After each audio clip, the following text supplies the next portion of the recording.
Okay, my clock shows 1:01. So maybe we'll just wait a couple of more seconds so that Pam can let everybody in who is in the waiting room, and then we'll get started.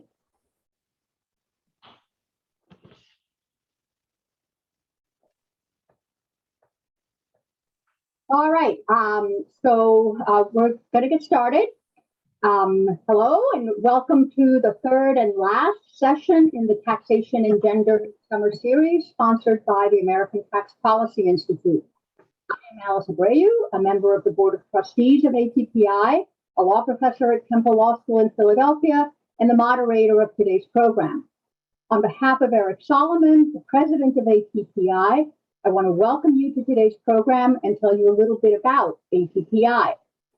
The American Tax Policy Institute is a nonprofit Section 501c3 organization that supports nonpartisan scholarly research, analysis, and discussion of U.S. federal, state, local, and international tax policy issues. If you would like to learn more about ATPI or wish to make a tax-deductible contribution, please visit our website at www.americantaxpolicyinstitute.org. On behalf of Eric Solomon and all of the members of the board of ATPI, I want to extend our special thanks to the co-sponsors of this summer series, which include the tax section of the American Bar Association, the section on civil rights and social justice of the American Bar Association, the American Bar Foundation, the American College of Tax Counsel, the USA branch of the International Fiscal Association, the National Tax Association, and the National Women's Law Center. I also want to thank my friend and fellow ATPI board member, Julie DeBola, for helping me organize this series and moderating the first session, and Pam Lyons, the administrator for ATPI, for her efforts on the technology and administrative aspects of the series. Today's program is the third of a three-part series.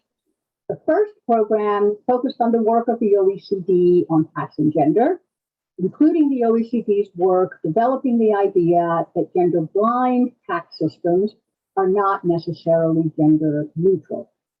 The second program focused on the effects of the pandemic and how it has disproportionately affected women. Today's program looks to the future, examining how some of the responses to the pandemic are an experiment in the provision of something I never thought I'd see in my lifetime, universal basic income, or UBI, and the gender-neutral distribution of benefits. We're going to examine what I think is a tax policy silver lining to the pandemic cloud, which has given us a natural experiment that could provide a template for the beginning of degendering the tax law. The silver lining consists of the three rounds of economic impact payments, or EIPs, the first two of which were enacted during a Republican administration and totaled $1,800 per adult, and the third of which was enacted during a Democratic administration and was for $1,400 per adult. That's a total of $3,200 per adult over less than 2 years. And while the dollar amounts are significant, from a tax policy perspective, what is perhaps more significant is the way entitlement was determined. The EIP payments were structured as refundable credits, and in that way, they did not differ from the two most significant safety net benefits that have long been delivered through the tax system, the Earned Income Tax Credit, or EITC, and the Child Tax Credit, or CTC, both of which are refundable tax credits. But the EIPs differed from the EITC and the CTC in two very significant ways. First, the entitled recipient was the individual, irrespective of marital or other civil status. That's the closest to single filing that the U.S. tax system has come since the joint return was introduced in 1948. Second, entitlement to the EIPs did not depend on labor market participation. There was no requirement that the taxpayer have any earned income. As the presenters in the first two sessions in this series made clear, both joint filing and the requirement of labor market participation disproportionately disadvantage women. By making filing status irrelevant and eliminating any requirement of labor market participation, the EIPs provide a natural experiment in tax-based benefit design. They provide a template for future degenerative code.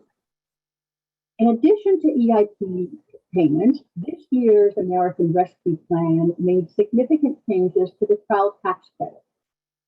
The most significant of these, for purposes of this discussion, is the elimination of any requirement that the taxpayer parent or other entitled caretaker have earned income.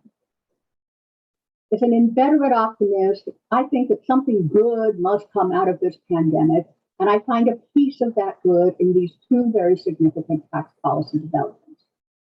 Now that we have legislation that provides cash income support without the need for proof of market work and without regard to marital status, in a bipartisan way in the case of EIPs, it may be that doing other things this way, even though not prompted by the pandemic, can become a policy tool to be considered more widely. Therefore, we should determine whether these approaches are as salutary as they might seem at first glance. Because the EIPs and the 2021 CTC are at their core a species of basic income, I am delighted that we are joined today by San Diego Law School professor Miranda Fleischer, who is the lead author, together with University of Chicago law professor Daniel Himmel, of two recent and important articles on the provision of basic income. In the slide that you see on the screen now, I've provided citations to those two articles, as well as to an even more recent blog post that Miranda and Daniel co-wrote. Miranda also contributed to the Palgrave International Handbook of Basic Income and is a recognized authority on the subject. I've heard her speak about it, and as you will soon see, she is driven.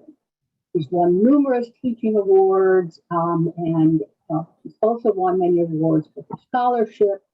And what she is going to do today is identify the design issues presented by a UBI to give us a platform from which to think concertedly about the ways in which the EIPs and the 2021 version of the CTC are in effect a UBI and should not disappear from the law. After we hear from Miranda, we will turn to thinking about the challenges of implementing basic income benefits in a gender-neutral way. To lead us on that endeavor, we have with us the person who I think knows more about the challenges of tax administration than just about anyone else on the planet. Former National Taxpayer Advocate Nina Olson. As most of you probably know, Nina served as the National Taxpayer Advocate for 18 years, retiring in July of 2019. In what is not most people's idea of retirement, Nina then founded the Center for Taxpayer Rights, of which she is the executive director. And in that capacity, she has continued to advocate for taxpayers, testifying before Congress, joining in the submission of amicus briefs, and writing influential posts on the procedurally taxing blog. Nina's awards are too numerous to mention, so I will just list two: the ABA Tax Section's Pro Bono Award and its highest award for lifetime service, the Distinguished Service Award, who's also been recognized by tax analysts as one of the top 10 outstanding women in tax internationally. The three slides that you'll now see on your screen have links to material from Nina's annual reports to Congress, suggesting ways to alleviate the gendered impacts of joint filing, as well as a series of recent blog posts on the issues raised by the 2021 version of the child tax credit. All of these slides will be available on the ATPI website, and of course, they'll also be part of the recording of the session, so they'll be accessible if you want to go back and track any of that scholarship down. Today, we expect to have some time for audience questions and discussion after we hear from Miranda and Nina, but please feel free to put your questions and comments in the chat as we go along. We'll get to as many of those as we can. Please also keep your microphones on mute until we reach the Q&A part of the program. and you raise your actual or virtual hand if you want to participate. Now I'm going to turn things over to Miranda, who will be followed by Nina. Miranda. So thank you, Alice, for that very kind introduction. And thank you to the ABA and the ATPI and all of the co-sponsors for having us today. Before I start, I just want to make sure I give credit where credit is due. I think Alice called me the lead author on those articles because my name came first, but I just want to be very clear, as anyone who knows how smart and productive Daniel Hemmel is, that they were joint efforts and it wasn't like I was writing it and he just contributed a little bit. At any rate, I'm so excited to join you all today to wrap up this series. And I think today's session really builds on some of the discussions that were had last week, which discussed the disproportionately gendered impact of the pandemic.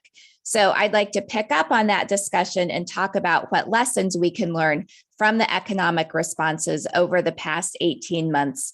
And how those responses, what we can learn from them, might impact gendered norms. Now, as Alice said, there's always a silver lining. One of the dark clouds of the pandemic was it seemed to highlight a lot of the divisions in our society. But I do think one of the silver linings is the way that we came together, especially with the EIP payments. And I think it shows we can come together in a way that will strengthen our safety net and our communities in a way that furthers the autonomy of women. So my goal today is to highlight 8 lessons from these economic responses that show not only why we need a well-designed UBI, but why I think we could do it. And namely, that's because, as Alice mentioned, we took several baby steps toward a UBI over the past few months. The cash, straight out cash economic impact payments, the expansion and changes to the child tax credit, making it fully refundable, not dependent on work, and of course, the temporary expansion of the childless EITC. So those are the 3 baby steps. So what 8 lessons can we draw from these? The first 4 lessons are things that I think these payments got right. The first lesson is that we can do this, i.e. a UBI, politically. So in the policy world, support for a UBI exists across the political spectrum. On the right, we have Milton Friedman, Charles Murray, Gary Johnson, and Bill Weld. Then on the left, we have Andrew Yang, Facebook founder and Obama staffer Chris Hughes, and labor leader Andy Stern. Mirroring this, at the start of the pandemic, we saw leaders from both sides of the aisle proposing outright cash grants, including Mitt Romney and Tom Cotton for the Republicans, Michael Bennet, Sherrod Brown, Cory Booker on the left. And we had similar bipartisan support for increasing the child tax credit. In fact, Romney proposed an even more generous one earlier this year. And in different iterations, lots of Republicans have shown support for a child tax credit, though I know they had some issues with this one. But the point here is that direct cash payments, that's not some far out socialist notion, but it really is one that can resonate with all kinds of people with the right framing. Lesson 2, another thing these payments did right, is that cash is the best way to help people. So both the CARES payments, the EIP payments, and the CTC payments are no strings attached. And people can use them for whatever they wanted. Maybe at the beginning of the pandemic, rent, food, a laptop for a child to do remote learning. Maybe now they would use the payments for new clothes, backpacks as kids start to go back to school in person. And this no strings attached nature is a welcome change from most current aid programs, which generally consist of in-kind transfers or restricted cash transfers. So for example, Kansas prohibits welfare recipients from using benefits at movie theaters and swimming pools. So a mom can't even decide when to splurge a little bit and take her kids out for a good time. SNAP recipients can't purchase hot food, such as a ready-to-eat roasted chicken, which means the $8 chicken at Safeway that I often buy after a long day of teaching, a single mom that has just come off a much more grueling job at a making minimum wage, she can't buy a ready to eat chicken. She has to buy a raw chicken and then spend an hour and a half roasting that chicken. California, WIC is even worse, women, infants, and children.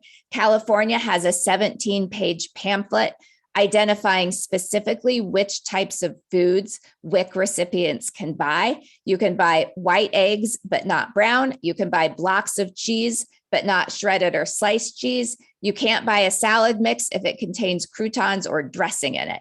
And then some items are even worse. Yogurt, cereal, and pasta, only specific brands are listed. And you can just imagine the rent seeking and lobbying that goes along with trying to be included on that list. Now, these limits reflect a very paternalistic distrust of beneficiaries, but numerous studies show that recipients of cash transfers don't waste benefits on alcohol, drugs, and gambling. In developing countries, people tend to purchase livestock, put in metal roofs, or buy healthier food for their kids. In wealthier countries, cash transfers are associated with gains in infant health, better nutrition, reduced risk of diseases such as diabetes in childhood. On the education front, we see higher test scores. Kids are more likely to finish high school and attend college. There are also lower arrest rates for young adults, and kids make more money as adults, all of which suggests that beneficiaries do not waste cash. And in fact, the first studies of the CARES Act suggested that lower income beneficiaries spent their first round on food, housing, utilities. Middle income beneficiaries tended to save or pay off debt, but there was very little evidence suggesting that people were just blowing the payments at the liquor store. Along those lines, we haven't really seen how people have spent their CTC payments yet, but Columbia University has posited that each dollar spent on the child tax credit yields $8 in terms of improved health for families, better educational outcomes, higher future incomes, and so on. So that's lesson 2, cash is best. Lesson number 3, don't worry so much about the labor market. So one pro of the EIP payments and the expansion of the CTC, making it fully refundable, is you don't have to show that you're looking for work or unable to work for some reason. And again, this is in stark contrast to most current welfare programs. So for example, SNAP requires able-bodied childless adults to work or participate in training or education 80 hours a month. SSI requires non-elderly recipients to show that they are blind or disabled. And the way SSI is set up in particular, it really encourages people just to stay disabled and not work at all, because once they start earning even a little bit of income, that makes it harder for them to get their disability benefits. And again, these work requirements show a distrust of beneficiaries. The fear is that money for nothing will encourage low-income individuals to leave their jobs en masse. But this fear is largely overblown. So past experiments with these types of cash transfer programs show that total work hours do tend to drop somewhat in family units, but mainly for the following reasons. We see teenagers staying in school longer, new mothers delaying re-entry into the workforce, and primary earners reducing their hours, say from 55 to 45 hours a week, something like that. We could also imagine UPI recipients spending more time volunteering, engaging in the arts, or taking care of friends and relatives. So none of these are necessarily a bad thing. And in fact, one study of last spring's relief payments found that 20% of recipients who had lost jobs used at least some of their EIP money to find new jobs, such as buying interview clothes, getting transportation, paying for childcare. And this goes along with something that we all know, which is that it costs money to make money. So UBI can actually help folks hold stable jobs by providing steady income so that there's childcare, there's an emergency fund in case cars break and they need to get it fixed so they can go to work so that they don't get fired and so on. So that's our third lesson, no work requirements. Lesson 4, and this is something that Alice touched on in her intro, is that a UBI should be individual and not family-based. And this is another thing that the EIP and the CTC got right. Now, in theory, money is fungible, so it really shouldn't be matter whether something is framed as an individual benefit or a family benefit, or if a tax credit is just sort of lumped in with one big refund in the spring. But there is some evidence that the way that payments are framed matters with respect to how people use it. So as I said, it's too soon to know how people will use the advanced CTC payments, but some evidence from the United Kingdom suggests that when child benefits are separated out from other tax benefits, spending on children's clothes, books, toys, and similar items goes up, and family spending on cigarettes and alcohol goes down. So it wouldn't surprise me if we see something similar with the monthly CTC payments, which are now associated in parents' mind as being for their kids instead of just part of this big lump sum in the spring. And likewise, if you think about the EIP payments from the perspective of a mother, maybe she feels at a disadvantage because her spouse makes more than she does. She can look at the EIP payments and think these are mine, which can help increase autonomy and provide some freedom, as I'll discuss toward the end. So those are 4 things the COVID bills did pretty well. Here are some areas where the aid packages had more mixed results. Lesson 5, we shouldn't limit aid just to the deserving. Now, the cash payments and the fully refundable CTC didn't require work, which is great. But there are 2 other ways in which our COVID response perpetuates sort of these very ingrained notions of desert and underscores our country's obsession with helping only the deserving poor and how narrowly we define that. So the first, obviously, the CTC is only available to parents, and the 1-year EITC expansion only somewhat mitigates the EITC's bias against non-parents. And this ties a bit into the work requirements I discussed a second ago. But again, it highlights how our most generous benefits are limited to parents on the idea that either children or parents are deserving, but adults who aren't working for other reasons are not deserving. And I'll, again, circle back to that at the end, but it devalues the way a lot of women can contribute to the community. The second problem is that especially the EIP payments, they were tiny compared to the increased weekly unemployment benefits. And of course, it was the unemployment benefits that really got a lot of people through the first year and a half of the pandemic. And these more generous unemployment benefits were limited to individuals who had pre-existing connections to the labor market who left under very specific conditions.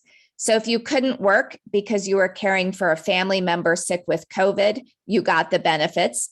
But if you were caring for an aging parent with Alzheimer's, you didn't get the benefits. If you couldn't work because your child's school was canceled because of COVID, you got the benefits. But if you already weren't working because you couldn't find quality, affordable childcare, you didn't get the enhanced benefits. So that shows how hard it is to pick and choose who has legitimate reasons to leave the labor market.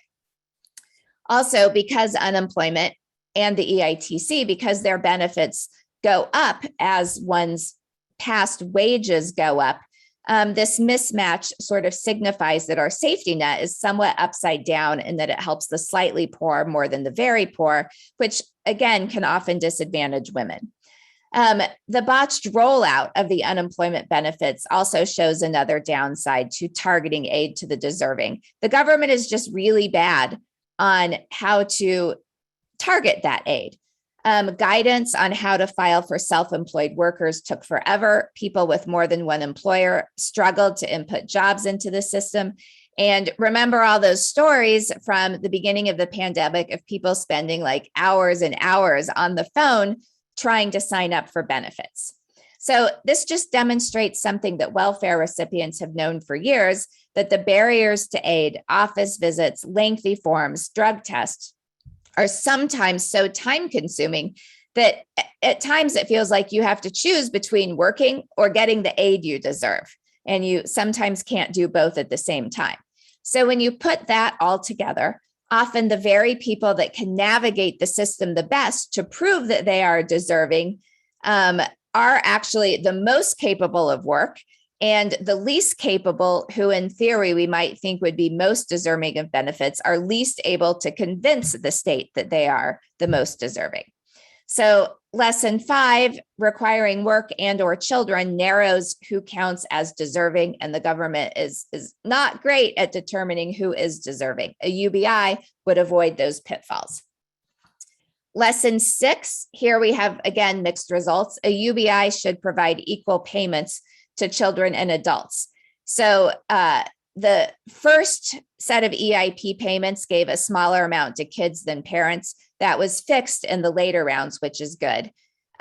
Setting aside and assuming no separate child benefit, if you just have a UBI, giving children a smaller benefit than parents makes no sense. A single mom with 2 children is worse off than a married couple with 1 child, even though they have the same mouths to feed, but they have fewer earners.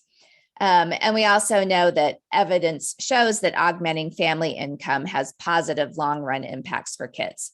So another lesson from the EIP payments: don't leave kids out of a UBI. They should have their own, and it should follow the kid around regardless who cares for the kids. I think this is something Nina will talk about, some of the difficulties with determining who should get these payments. Now, you could also just have a UBI for adults and then separate payments for kids, like the child tax credit, but I think it's easier just to have one program for everyone. Lesson 7, again, mixed results. We should have regular payments.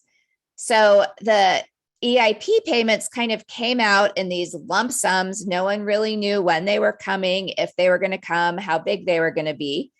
And that makes it very hard for families to plan, and was a missed opportunity. For example, studies of SNAP beneficiaries show that at the low end, it can be hard to plan for even a month at a time. Here, the CTC advanced monthly payment, I think, is an improvement. And it will really be interesting to see how people react to it. We know that past take-up of the advanced EITC was pretty low because people were nervous they'd have to repay at tax time. And at least some working families like getting a big refund often to pay for things like a down payment on a car or buy a new refrigerator. So I'm looking forward to really hearing what Nina has to say about the monthly payments of the CTC, and just seeing how, when we get around to next spring, whether people were happy they got the advance payment or not. I want to keep my eye on that. A guaranteed UBI, whether biweekly or monthly, would obviously allow families to plan. Also, last week, Elaine mentioned that we don't have an existing program in place that we can just switch on when we need. If we already had a UBI, we could just switch it on and adjust its size. And relatedly, if there were regular payments, it's not unrealistic to think there'd be more, perhaps bare bones, but more banking opportunities for the very lowest incomes, who are the ones that most likely missed out on the EIP and the CTC because they weren't filing tax returns, couldn't find a computer to log on and qualify. And this brings us to the final lesson, which here I think is where the relief payments really messed up. We shouldn't means test upfront. Instead, we should just pay everyone the same amount, tax it back at the back end separately. So we can see this in the huge lag with respect to how your income was determined for the phase out from the EIPs. For example, for the spring 2020 payment, either your 2018 or your 2019 income determined whether you are eligible. Given that over 70 million Americans filed for unemployment at some point, looking to 1 or 2 year old data to determine need is meaningless. Many Americans who before the pandemic were above the threshold then found themselves struggling to put food on the table, but weren't eligible for the EIPs. So that's the main problem with means tests. Often your past income doesn't say much about your current needs. So because of these problems, it's really better to send uniform payments to everyone and then recapture them back through the tax system. Mathematically, the two are exactly the same. A 5% phase out starting for when people earn $75,000, for example, is exactly the same as imposing a surtax on people with incomes over $75,000. And we can talk perhaps a little bit later about the best way to structure that phase out if anyone wants to in the Q&A. So the better thing to do is just straight payments, one flat surtax on all income to recapture it at the back end. So those are 8 lessons about the political will and the way to structure a UBI. And I think if we can do this, there are several ways, not only that a UBI could help us sort of as a society as a whole, keep our economic health intact, but it could also mitigate some of the disparities highlighted by last week's panel. So it could help women keep them afloat during times when they are pulling partly or completely back from the workforce, as they are more likely to do.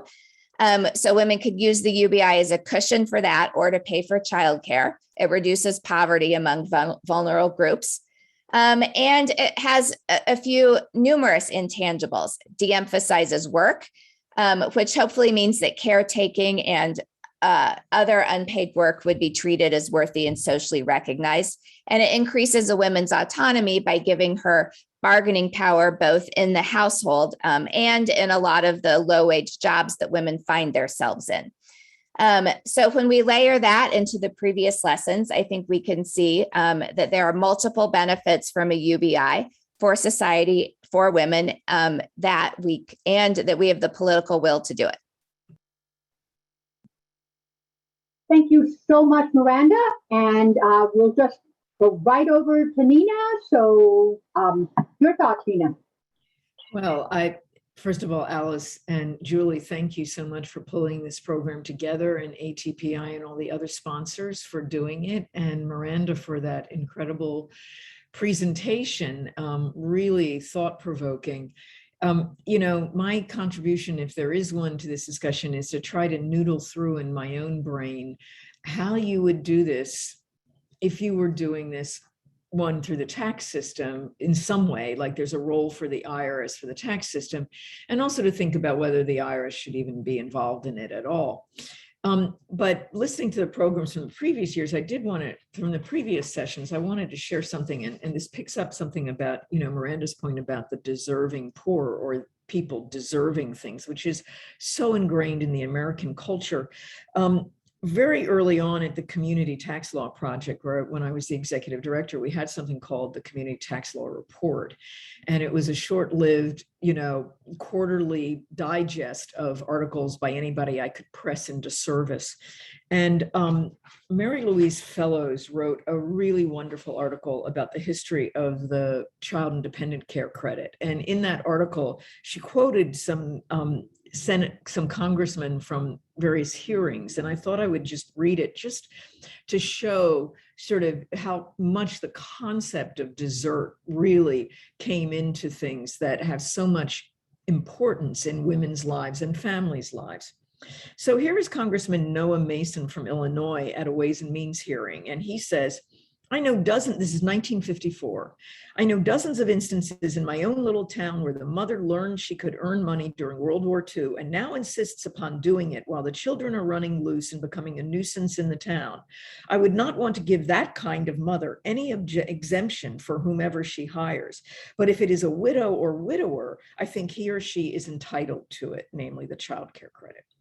Then we have Congressman Mason continuing his inquiry of a witness at a hearing, and he says, but would you say we should go this far? A married lady insists upon working so that she can buy a $750 fur coat because her husband cannot afford it.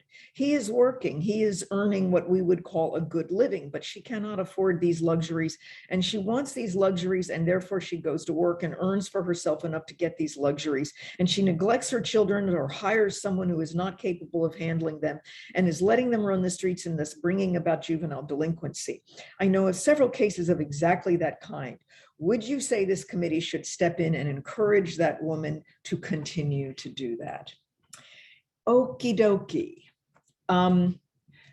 Leaving that aside, I think you can find that kind of thinking throughout the Internal Revenue Code. And some of it is in the structure of married filing joint. And as Miranda has said, I think one of the really important things was the legislation in the CARES Act that carried through that said that the economic impact payments, even if you filed a married filing joint return, were the property of the individual parties in that married filing joint return. And that sort of had, I have done a lot of thinking about the earned income credit and child benefits and tried to think about over the years how, both from an administrative point of view to minimize errors and things like that, could you actually pick things up and separate out the family benefits from the worker benefits in programs like the EITC, and then the dependence exemption, the child care credit, the child tax credit, head of household status, et cetera.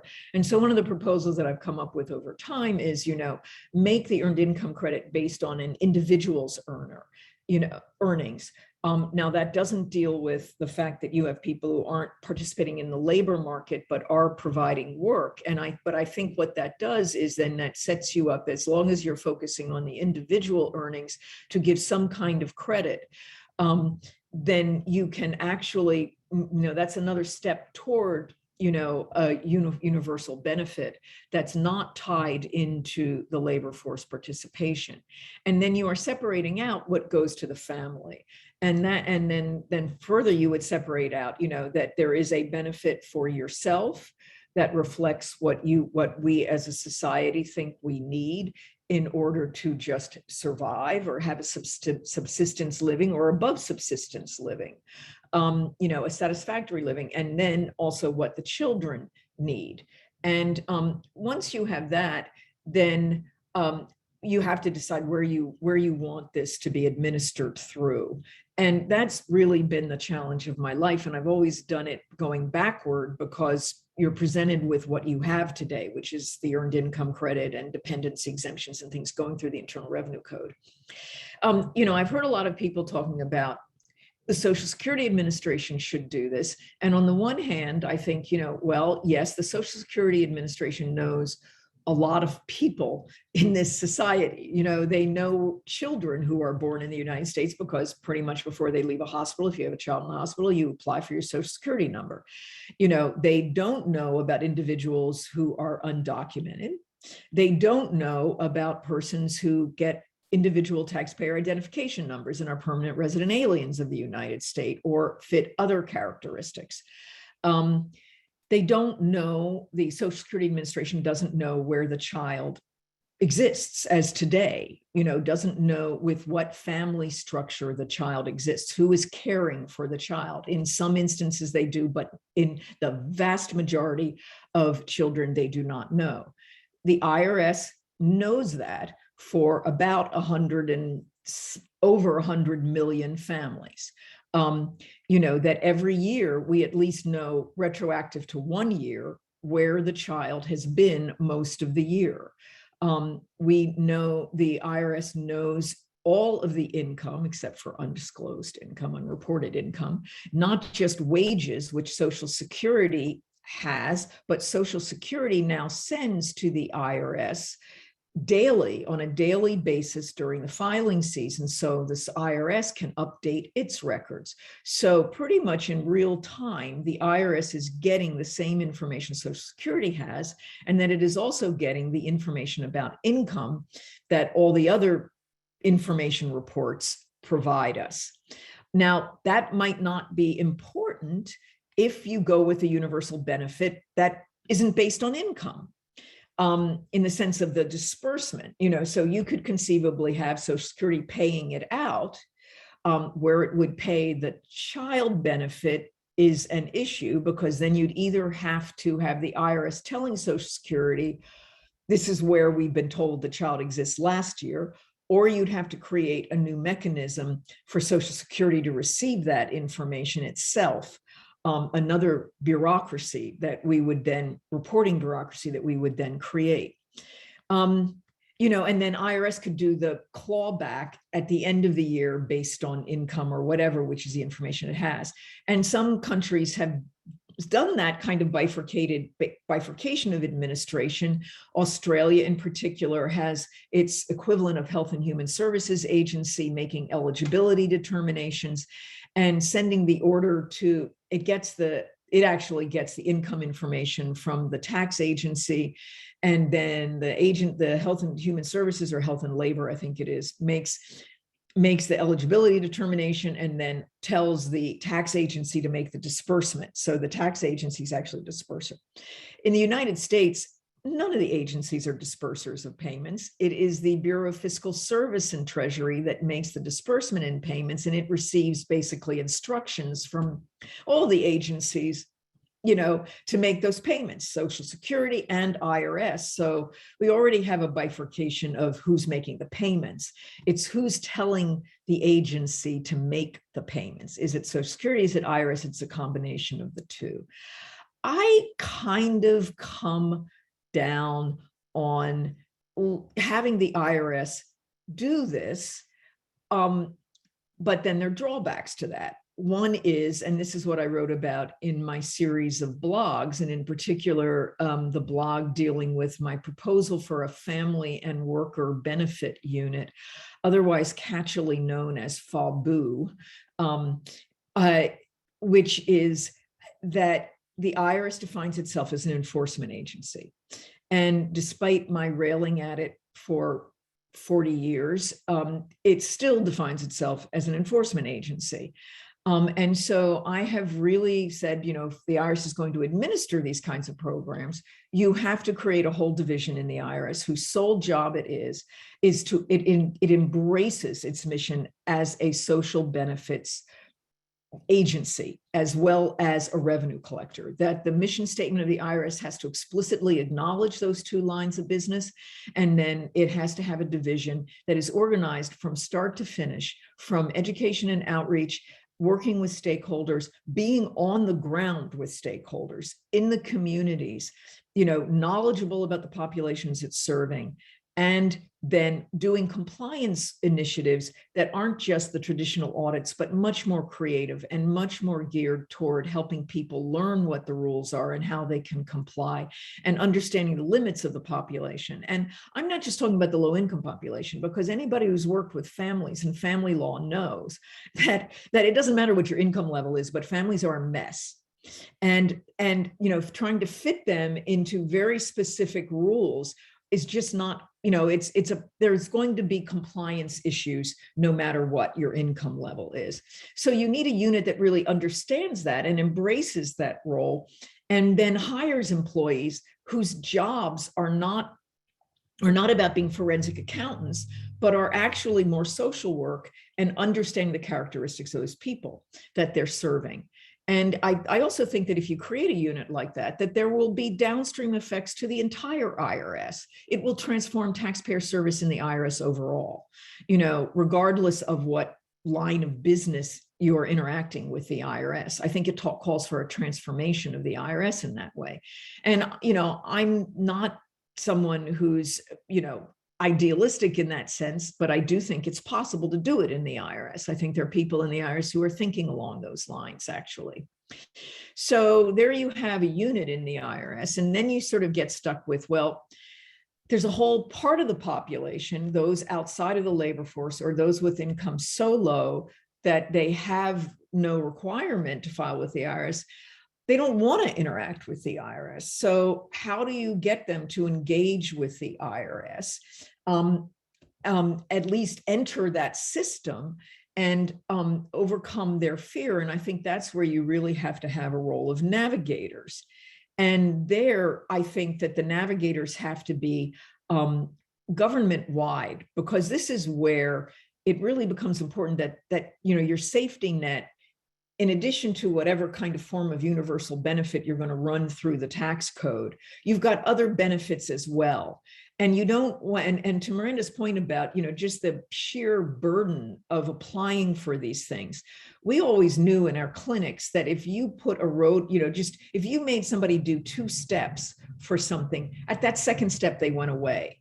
You had to think of ways to help to make it easy on people to get these things, even while you're doing your fraud detection and stuff like that. And so to me, having a navigator that is a one-stop shop for all of these government programs, so that if you come in because you've heard about food stamps, that they're asking you about, whatever the universal benefit is, have you actually done this application, or let me get you into the system for that.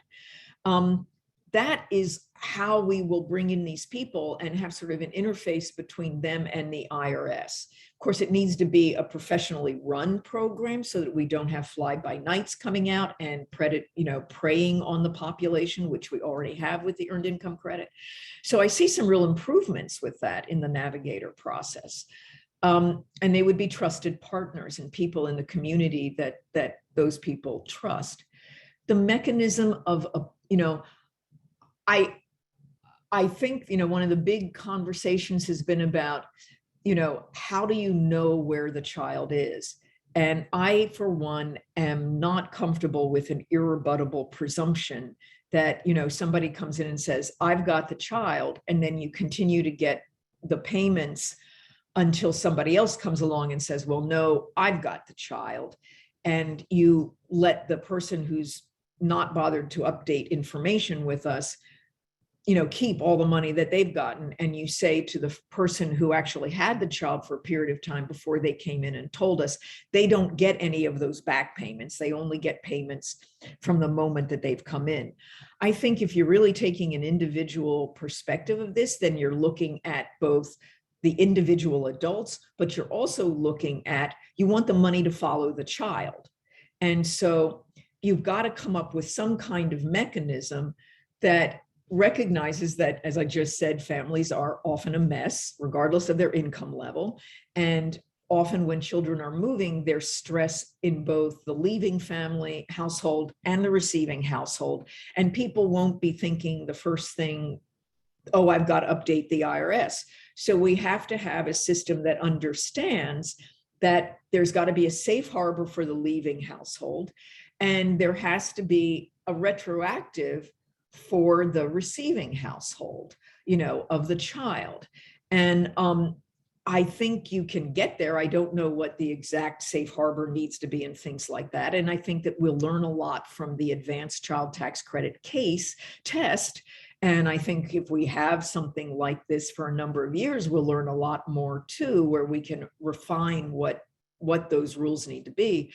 But I think there has to be some forgiveness on both ends built into the system if you want the money to follow, that's attributable to the child benefit, to follow the child. And then the other thing that I've thought about a lot is how to not torment people with IRS, processes about having dual claims and things like that. And in fact, when you look at the earned income credit, their dual claims are very minimal in terms of the non-compliance data. But, people are going to continue to worry about that. And that's where I find it really an attractive mechanism that, if you can, the IRS has created a non-filer portal, which I hate that name, but if you had a simplified filing portal that was much more user-friendly than the existing one, even the no income people could come in once a year and say, for the going forward for this coming year, the child is with me, at least right now. And I want the advanced child tax credit. I want the payment. I get it. And, the IRS could wait until after April 15th so that everybody or most people would come in making those claims. And then if it had dual claims, you'd have to sort it out then. And we want to know that up front. But if there are no dual claims, pay out the money. And then if someone else comes in during the year and says, well, no, wait, the child's with me, then you have to have a speedy dispute resolution process. And it has to be easy. I have suggested, the IRS already has created a form, and I'll sort of just close with this. The IRS in 2004 and 2005, 2003 and 2004 did a pilot where it asked people who were likely to receive EITC to come in advance of the end of the year and pre-certify their eligibility for EITC with respect to certain children. And it was after July 1st. So the idea was, more than 6 months of the year the child had been with you. And if they pre-certified by filling out actually a form, an affidavit, supplying some affidavit information that the IRS developed about the residency of the child, then their return would just go swimmingly through and not be held up when they actually went to file and got the EITC wouldn't be held up. And that form is, and I link to it in my blog, it's still a really good form. It's based on allowing third parties to basically attest that they had either personal knowledge or business record knowledge that the child lived for a period of time with this person. You can just fill in the blanks and you check off a box who you are. Are you a member of the clergy? Are you a caseworker? Are you a school official? So from the records. Are you a medical worker? Are you a police officer, a member of the court? But there were all sorts of options that a person could go to make it easy. And you could piece together forms to get whatever it is. Well, you don't need to do that if you're not, the 6 months of the year, if we're just saying for this month, the child was here, you can do that. And that something like that would be, not great, but a whole bunch easier than what people are being required to do today. And so I in my blogs, I sort of outline some of this stuff, and I'll just close by saying, I have no idea what's the right answer here administratively. And it really is just me trying to think through how the IRS might do this job if they were given it without creating enormous burden on individuals. And I don't just mean the lowest income, but the people who are already, receiving the child tax credit, so that we don't pull the rug out from underneath them and get actually political ill will because we've now made it harder for them to get something, or it's hard for them to unenroll, and so they end up owing money at the end of the year when they don't want to. To Miranda's point, we have to give people choice in whatever we do. That's absolutely key. They have to have their own autonomy in how it's delivered to them. Thank you so much, Nina. And I saw Miranda nodding a number of times when you were talking, and so I thought maybe Miranda, would you like to respond? And there's also some discussion in the chat that we might want to turn to. Oh, yes, I was nodding along because I do agree with much of what Nina said. I like the idea of having the family and benefits unit. I think that's really interesting. To Roberta's question, I think Nina can probably talk better about the political will. I think one thing, especially Nina said right at the end, is giving people choice in how it's delivered, which is something I hadn't thought so much about, but sort of if we could administratively ask people, do you want your payments each month or do you want them in a lump sum? And making that simple for people to do, I think that would be a great way to go. Yeah, I think also, again, one of the things about the child tax credit is its almost universality, even as it's structured now. And people, when it's universal, then you have universal support for it politically. And so I don't want to, erode that political support. I think that in terms of funding, I am certainly concerned about the emphasis on enforcement to the absence of conversations about service. And, that's partly why I think you have to explicitly say the IRS has two functions. And this is going a little bit into the weeds, but when you have your mission statement saying that, and when you have two missions, that follows through to your appropriations. You have to articulate, what is the funding for this unit? And it surfaces and makes transparent what your assumptions are, what your projects are, what your program goals are, what your strategies are. And the whole budget process for getting forward a presidential budget and then the ultimate appropriation from Congress makes it then would make it obvious, if you acknowledge these two missions, how little is going to that particular side and what you have to do for it in order to achieve or administer the programs that's being given. Now it's completely hidden. You have no idea what's being put or not put. And in point of fact, let me just note that with the advanced child tax credit, the outreach and education function of the IRS in the wage and investment division is about, I don't know, anywhere from 300 to 400 employees for 120 million wage and investment taxpayers.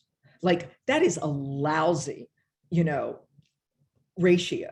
And so the IRS has virtually no physical presence in the communities where these people really are located that we need to locate. And so they're relying on local groups to do that work, which often is great. They should be the ones in between. They should be the navigators. But that there are only 400 people in the IRS charged with this huge task is just woefully underfunded, but it doesn't get the attention because it's buried.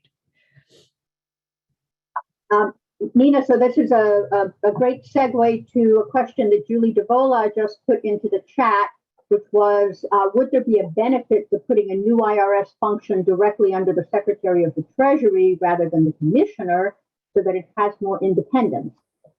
Well, the only other thing about that is that then you're going to create a great it depends. If you're going to do a universal credit that's not means tested, so you don't need the income information right up front, and you just need it when you're doing a reconciliation, for example, on your return or something, then you won't have that great outflow of taxpayer return information to a non-IRS agency. You won't carve a huge hole into 6103. And I am very concerned about the existing holes in 6103. And so, I'm not an advocate for creating more places for tax return information to go. But if you weren't needing tax, income information to pay out the benefit, you just had to figure out where the child was, you could do it in another Treasury agency, or you could do it in Social Security and then reconcile it on the income tax return. On the other hand, you might end up with results where you have someone, unless you clean up all the child benefits on the income tax return, you might have someone getting tax benefits for a child on a tax return and not getting the universal benefit under this other agency because you've got a different definition, about who gets the money for the child. And we see that already in the Internal Revenue Code in some instances. And that just leads to more confusion and what the IRS would call non-compliance. Did I say that clearly enough? Yeah. I think so. I think so too. Thank you, Julie. So we have about half a minute, and I'm mindful of folks' time. And so I thought maybe a nice sort of segue to the discussion that we just had, and something that would also respond to some of the earlier comments in the chat would be, Miranda, if you could go back and talk about one of the last points that you made that I think is really important in terms of design, and that is your preference for a system that hands out the benefits universally and then uses the IRS to do what it was designed for initially, which was to take it back from folks that maybe did not need it. And we can end on that. Yeah, so this also gets to a point that Nina was just making. If you give everyone a flat payment each month, it matters less whether it's the IRS. Administratively, it matters less whether the IRS is the one paying it, which has its benefits. You could call it a universal credit, or the Social Security agency, which might be better because people just don't like the IRS as much. But if you just tax it, then if you pay it and then just fund it through like a surtax, a low percentage surtax on everyone's income, well, that's backwards looking. The people that when you get around to tax time and did well during the year, they're going to end up paying for it. If you have a low flat surtax on all income, then the wealthy would end up paying more than they would get in benefits, which solves the why are we giving this to Jeff Bezos problem. And you don't have these really steep sort of phase out rates, which act as implicit marginal rates, which is one of the problems we see in a lot of current welfare payments and was one of the problems with the really compressed third payment. So I think, paying everyone and then this low flat surtax helps with work incentives. It can help administratively too. Well, thank you very much to both of you. I think this has been a terrific discussion, and thanks also to all of you who have joined in the call and those who may be listening to this after today, as well as to obviously ATPI and the co-sponsors. This has been a wonderful discussion, and I again want to commend to you the scholarship that is on those slides. It is really, really wonderful and very much worth reading. So thank you very much, and have a great weekend, everyone. Thank you all. Thank you.